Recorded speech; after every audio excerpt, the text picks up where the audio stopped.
नई नवेली BMWs कबाड़ में बदल गईं। दुनिया की एक बड़ी शिपिंग कंपनी वोलेनियस विल्हेम्सन का कार कैरियर, जो अपने अंदर 2800 से ज्यादा लग्जरी कार्स लेकर तैर रहा था, आखिर कैसे डूबा। लेकिन इतना बुरा नहीं होता अगर ये कार कैरियर टाइटैनिक की तरह गहरे समंदर में डूबता। ये शिप्स का खून इंसानी शरीर के लिए जहर है, जिसे जल्द से जल्द रोका नहीं गया तो डॉल्फिन्स, शार्क्स, हजारों लाखों समंदरी जिंदगियां तड़प तड़प कर पानी के ऊपर आ जाएंगी। दिसंबर 2002 में ट्राइकोलर नामी कार कैरियर अमेरिकन के लिए लग्जरी कार्स लेकर बेल्जियम के ज़ेब्रागा पोर्ट से साउथ हैम्पटन यूके के लिए निकलता है। लेकिन 14 दिसंबर को रात के ठीक 2:15 पर, जब हर तरफ अंधेरे के साथ साथ धुंध फैली हुई है, तेज ताकतवर लहरों की खौफनाक आवाज़ें ही मौसम की खराब सूरत हाल बयान कर रही हैं, ऐसे में एक धमाकेदार झटका लगता है। कंटेनर शिप करीबा ट्राइकोलर से बहुत जोर से टकराती है और 30 मिनट के अंदर ट्राइकोलर ड्रीम कार्स लेकर पूरी तरह डूब जाता है।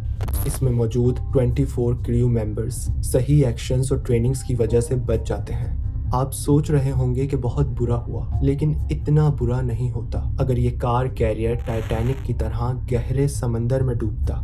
ये जहां डूबा वहां समंदर की गहराई सिर्फ 30 मीटर है और वो भी पूरी की पूरी इससे कवर है। ट्राइकोलर 190 मीटर लंबा है।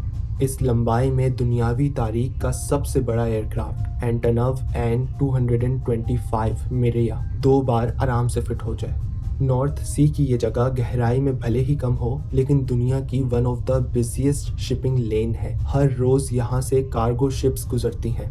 ट्राइकोलर के डूबने के एक दिन बाद ही एक और शिप आकर इससे टकरा गई। फ्रेंच अथॉरिटीज ने ऑर्डर दिया जल्द से जल्द इसे यहाँ से हटाया जाए। ट्राइकोलर का अपना वजन ही 50,000 टन है, यानी 8,000 अफ्रीकन एलिफेंट्स जितना वजनी। दुनिया की कोई फ्लोटिंग क्रेन इतना वेट नहीं उठा सकती। सॉल्ट वाटर बहुत जल्दी लोहे को जंग लगाता है। कार्स के इलेक्ट्रिक सिस्टम्स और इंजन्स को किसी काम का नहीं छोड़ता। ऊपर से हर लम्हा ट्राइकोलर में से बंकर ऑयल लीक हो रहा है, जिसे जल्द से जल्द रोका नहीं गया तो 2100 टन जहरीला ऑयल तेज लहरों से पूरे समंदर में फैल जाएगा। पानी में ऑक्सीजन कम हो जाएगी। डॉल्फिन्स, शार्क्स, मछलियों के गिल्स में तेल जम जाएगा। हजारों लाखों समंदरी जिंदगियां तड़प तड़प कर पानी के ऊपर आ जाएंगी। देखती आंखों और सुनते हुए कानों को दिमागी फाइबर खुशामदीद। बंकर ऑयल काले रंग का गाढ़ा ऑयल होता है। इसकी स्मेल इंसान की नाक में चुभती है और दिमाग पर अटैक करती है। ये इंसान के लिवर और किडनी को डैमेज कर सकता है, कैंसर होने के चांसेस बढ़ा सकता है। ये काला ऑयल शिप्स के लिए तो बिल्कुल ऐसे है जैसे इंसान की रगों में दौड़ता हुआ खून, लेकिन ये शिप्स का खून इंसानी शरीर के लिए जहर है। अगर इसको समंदर में बहने दिया तो ये समंदरी जिंदगियों के लिए जहर है। इस काले जहरीले तेल को समंदर में फैलने से कैसे रोका जाए? हालात गंभीर हैं। 2100 टन ऑयल से 100 से ज्यादा ऑयल टैंकर्स फुल हो जाएं। इस ऑयल को चिंगारा लग गया तो बहुत बड़ी आग बर्पा हो जाए। ऐसे हादसात को और तबाही मचाने से रोकने के लिए सैल्वेज टीम होती है और इसी ने इस ऑयल को समंदर में फैलने से रोका। लेकिन कैसे? डाइवर्स ट्राइकोलर के ऑयल टैंक्स में सुराख करने के लिए हाईली प्रोटेक्टिव सूट पहनकर फ्लोटिंग क्रेन की मदद से चिपचिपे पानी में उतरे। एक साइड पर करवट लेकर डूबने की वजह से ट्राइकोलर का निचला हिस्सा, जहां ऑयल टैंक्स मौजूद हैं, पूरा का पूरा दिख रहा है। पानी के ऊपर मौजूद टीम के मेंबर्स ने खाली कंटेनर के साथ बॉटमलेस शिप बार्ज को ट्राइकोलर के पास बुलवाया। पाइप्स, पंप्स और फेल्ट नामी रबर जैसे मटेरियल को अरेंज किया। ट्राइकोलर के निचले हिस्से का जायजा लेकर डाइवर्स ने उसमें सुराख किए और सुराख के किनारों पर फेल्ट मटेरियल को लगाया और फिर पाइप्स को सुराख से जोड़ा। फेल्ट को इस्तेमाल करने का मकसद पाइप और सुराख को टाइटली ग्रिप करके लीकेज से बचाना था। पाइप का दूसरा सिरा जो ऊपर क्रेन पर था उसे पंप से जोड़ा। इस तरह पंप से ऑयल खींच कर बार्ज शिप पर कंटेनर में फिल किया। डूबे हुए ट्राइकोलर के टैंक्स में से ऑयल को कंटेनर में ट्रांसफ़र करने में 2 महीने लग गए। बदकिस्मती से थोड़ा बहुत तेल समंदर में भी फैल गया और अभी सिर्फ पूंछ निकली है। पूरा का पूरा हाथी वहीं लेटा हुआ है। ऑयल ट्रांसफर करते वक्त ही ट्राइकोलर के मालिक ये सोच कर परेशान थे कि इस इतने बड़े ट्राइकोलर के रैक को बगैर किसी तबाही और गलती के पानी से बाहर कैसे निकाला जाए। उन्होंने सैल्वेज मार्केट में ऐलान कर दिया था। कौन सी कंपनी वो करेगी जो आज से पहले हिस्ट्री में कभी नहीं हुआ। इतने बड़े ट्राइकोलर के रैक को पानी से बाहर कौन निकालेगा। 2 डच कंपनीज स्मिथ सैल्वेज और मोल्ट्रा शिप ने 2 बेल्जियम की कंपनीज URS और स्केल्डिस के साथ मिलकर ये चैलेंज एक्सेप्ट किया और एक सैल्वेज टीम बनाई। बड़ा ही वजनी रैक कई शिप से टकराने और नमकीन पानी में डूबे रहने की वजह से काफी कमजोर पड़ चुका है। क्रेन्स इसको उठा नहीं सकती। आस पास दूर दूर तक पानी से ये घिरा हुआ है। आखिर ये सैल्वेज टीम इसको पानी से बाहर किस तरह निकालेगी। रैक की 2 अपोजिट साइड्स पर वर्क प्लेटफॉर्म्स को लाया गया। इन वर्क प्लेटफॉर्म्स के नीचे एक्सटेंडेबल लेग्स थीं जो 30 फीट नीचे समंदरी जमीन पर टिक गईं। इस तरह इन वर्क प्लेटफॉर्म्स पर हैवी मशीन्स के साथ काम करना सेफ हो गया।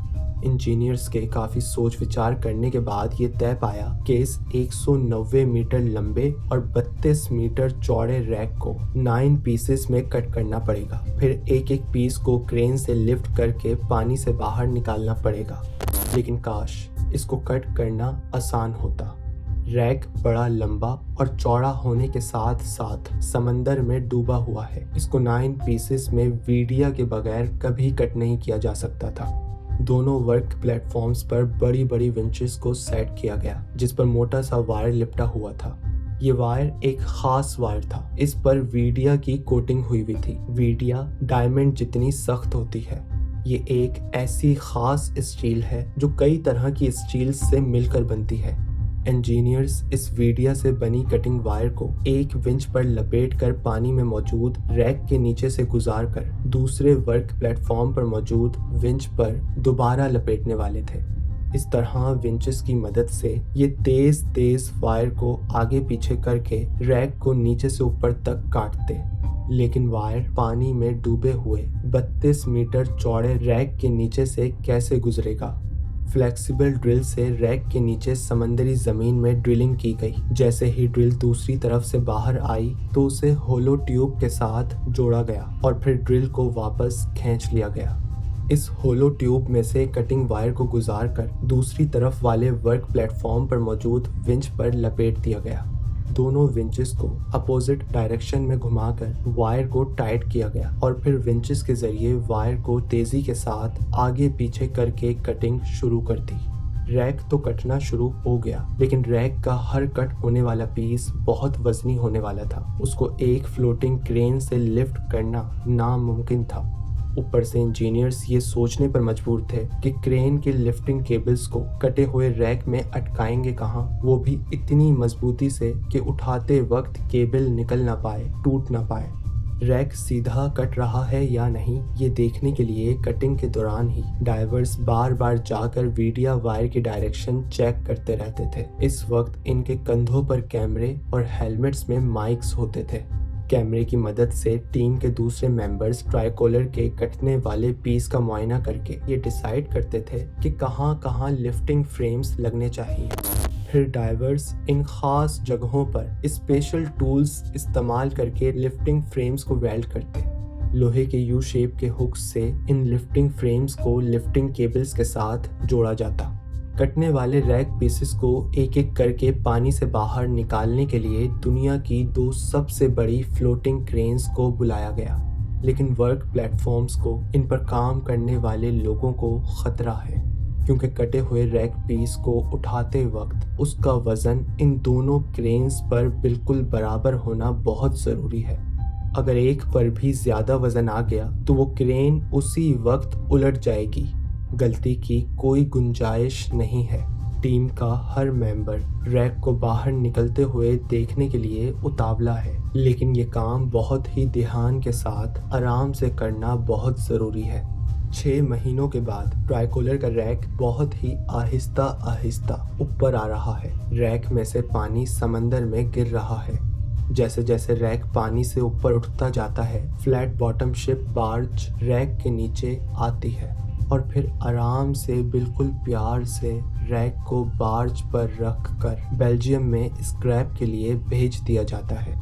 इस तरह हर एक पीस को काट कर पानी से निकाल कर बार्ज पर रख कर स्क्रैप के लिए बेल्जियम भेजने में 5 महीने लग गए। लोगों के सपनों की गाड़ियां, कामयाबी की निशानियां समंदर में पड़े पड़े जंग आलूद हो चुकी हैं। फ्रेंच अथॉरिटीज को सी फ्लोर बिल्कुल साफ चाहिए। सैल्वेज टीम ने मैग्नोमीटर, मल्टाई बीम सिस्टम और एक बड़ा रैक ग्रैब इस्तेमाल करके छोटे से छोटे कार के पार्ट को भी समंदर से बाहर निकाल कर स्क्रैप के लिए भेजा।